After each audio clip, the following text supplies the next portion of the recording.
takaitaccen lokaci ba da na kwana ina jinjina muku kuɗi. Shugabannin taro, alƙalan gasa, mai kula da lokaci, yannena, kannena, abokiyar karawata, duk amincin Allah su tabbata a gare ku. Na sami kaina cikin mamaki da takaici a lokacin da na ji an ce wai Basarake shine fi mai kuɗi ketonin a cikin al'umma. Amma bari in jefa tambaya ta gare ki abokiyar jayayyata. Ko kin taɓa ganin masarautar sai suna babu kuɗi? Gaya min Basaraken wannan zamani wanda baya da kuɗi. Suna na Yasmin Bello. Na fito ne daga makarantar ƙaramar sakandare ta mata da ke tudun wani birnin Kebbi. A tsaye nake tsab babu shakku ko kwantanto domin kare martabar mai kuɗi. Amma kafin in zurfafa bayani na akan hujjojina, na kan so in tuna da baitin waƙar Alhaji Sani Ɗanlau inda yake cewa sarauta tana da daɗi hadai sarkin da nerori ba a yi gwagwarin da ba ba shehu sauran mazan farko. Allah sarki kuɗi kenan su ne ke sarauta. Zan fara zayyana hujjojina kamar haka. Duk a faɗin ƙasar mu ta Najeriya babu wani babban basarake wanda tun kafin a shi sarauta talaka ne. Misali, fara daga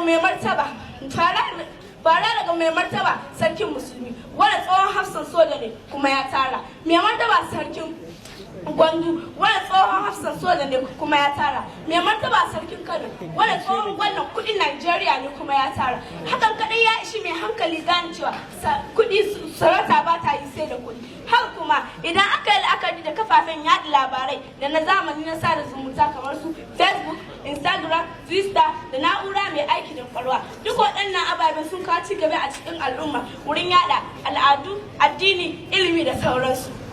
Kuma waɗannan ababen masu kunne suka kawo shi ba sarakuna ba. Ba Amurken nan Mark Zuckerberg wanda halin yanzu na cikin masu kuɗin duniya kuma shi ya kawo Facebook. Haka kuma mai kuɗi ne zai iya sanya a gidansu ko a gidan wani. Shi yasa na kan tuna wani baiti na wani mawaƙi Sadi Sidi Sharifai inda yake cewa Naira Zainabu Abu mai maganin surukan zamani. A yanzu zamanin nan namu mai kuɗi shi ke da mutunci. In kana da naira kuma mai ka faɗa da naira, amma in baka da naira mahaukacin ka ne ya fi ka. Kuma wannan haka ko a gida wanda ke da kuɗi shi ne babba. Da ƙarshe idan kuna son ku gane iko da nuna isa wannan mai kuɗi su da shi, ku shiga ku leƙa a jihar Kano ku ga me ke faruwa a halin yanzu. Sannan ku za ku wani salo da sarauta ta ɗauko a Najeriya. Babu wata masarauta a Najeriya wanda za su ɗauka sarauta ta ba talaka ko ɗan je kana yi ka in ba mai kuɗi ba ne. Wannan ya nuna in ba kuɗi ba sarauta. Na gode.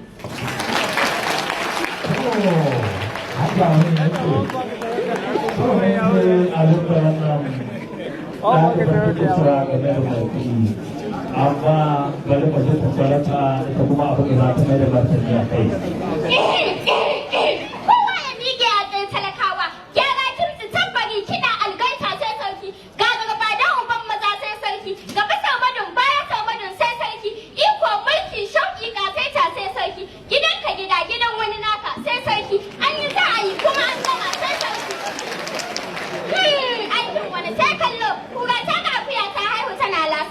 Shugabannin taro, alƙalan gasa, mai kula da lokaci, iyayena, malamai na, ƴan uwana maza da mata duk amincin Allah su tabbata a gare. A lokacin da na tashi na ga abokiyar jayayya ta tana bayar da gudunmawa akan mai kuɗi ya fi basarake ke tirani a cikin al'umma. Sai na tuna da wani baiti na Alhaji Musa Ɗanƙwairo inda yake cewa shi sarki shine uban kowa dan malam ya gaji karatu amma sarauta sai ɗan gidan girma. Kafin in zace da zayyana hujjojina, dukan so in fara gabatar da kaina a gaban shugabannina. Sunana Maimunatu Bello Sidi. Na fito daga makarantar ƙaramar sakandare ta mata da ke tudun wani birnin Kebbi. A tsaye nake tsaf babu shakku ko kwakwanto domin kare martabar masarautu. Ma'ana basarake shine ya cikin tirani a cikin al'umma. Bisa ga la'akari da waɗannan hujjojin nawa, da farko dai menene sarauta?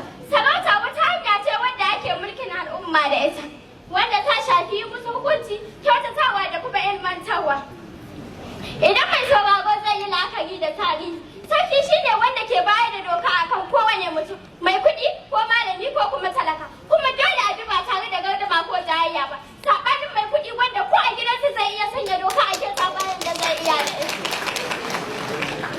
Hujjata ta gaba ita ce sarki shine wanda zai sanya hukunci akan kowane mutum wanda yake ƙarƙashin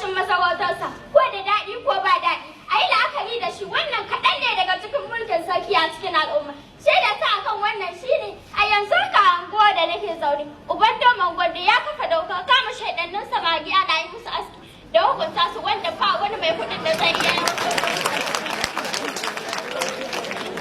Kai, bugu da ƙari, mai girma kwamishinan ilimi, Alhaji Muhammad Baga wata Alebu, mutum ne mai cikakken ilimi ga kuɗi amma baya alfahari da kuɗinsa ko iliminsa sai dai sarautarsu ta sa 'yan wani. Hakan kaɗai ya ishi ku daina jayayya kuka sarauta. Kai, bugu da ƙari, hujjata ta gaba ita ce, duk a faɗin ƙasar mu ta Najeriya ban san ɗan mutum guda wanda ya zarta Alhaji Aliko Dangote da kuɗi ba. Amma abin mamaki, a wata ranar na gan shi a fadar mai martaba sarkin Kano.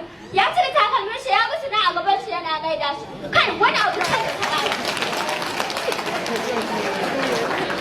daga ƙarshe, idan mai sauraro zai yi la'akari da mahimmancin sarauta a addinance, babu annabin da ya roƙi Allah da ya bashi dukiya, amma sai gashi annabi Suleiman alaihi salam ya roƙi Allah da ya bashi mulki da iko wanda bai taɓa ba kowa ba, kuma wanda ba zai taɓa ba kowa a duniya ba. Hakan kaɗai ya ishi ku gane cewa sarauta ta ci kuɗi. Daga ƙarshe ina so a barki hamayya ta da ki aiki da baitin waƙar Alhaji Sani Dandau inda yake cewa, kai mutane ku bar jayayya, ku yarda da ikon Allah, Allah shi kawai ya bashi, ku zo mu rufa mai baya, akwai gaba na nan kuma ba duka za a ga mai sarki. Wanda a halin yanzu sarauta tana fantama a duniya ta kasance gatan masu kuɗi. Shugaban ƙasarmu na Najeriya yana takama da sarauta. Gwamnan jihar Kebbi sarauta wato matawallan gwadu. Kwamishinan ilimi sarauta wato sayin gwadu. Kai kowa ma sarauta. Ke da ki yarda da ki yarda duk masarauta shi ne ya cike cire a cikin al'umma na gode. Aiki ya samu alƙalar wannan kakakama. Ta farko da ta faɗa sai muka yi kamar ta shafi komai. Ta yi wata da ta rike damu.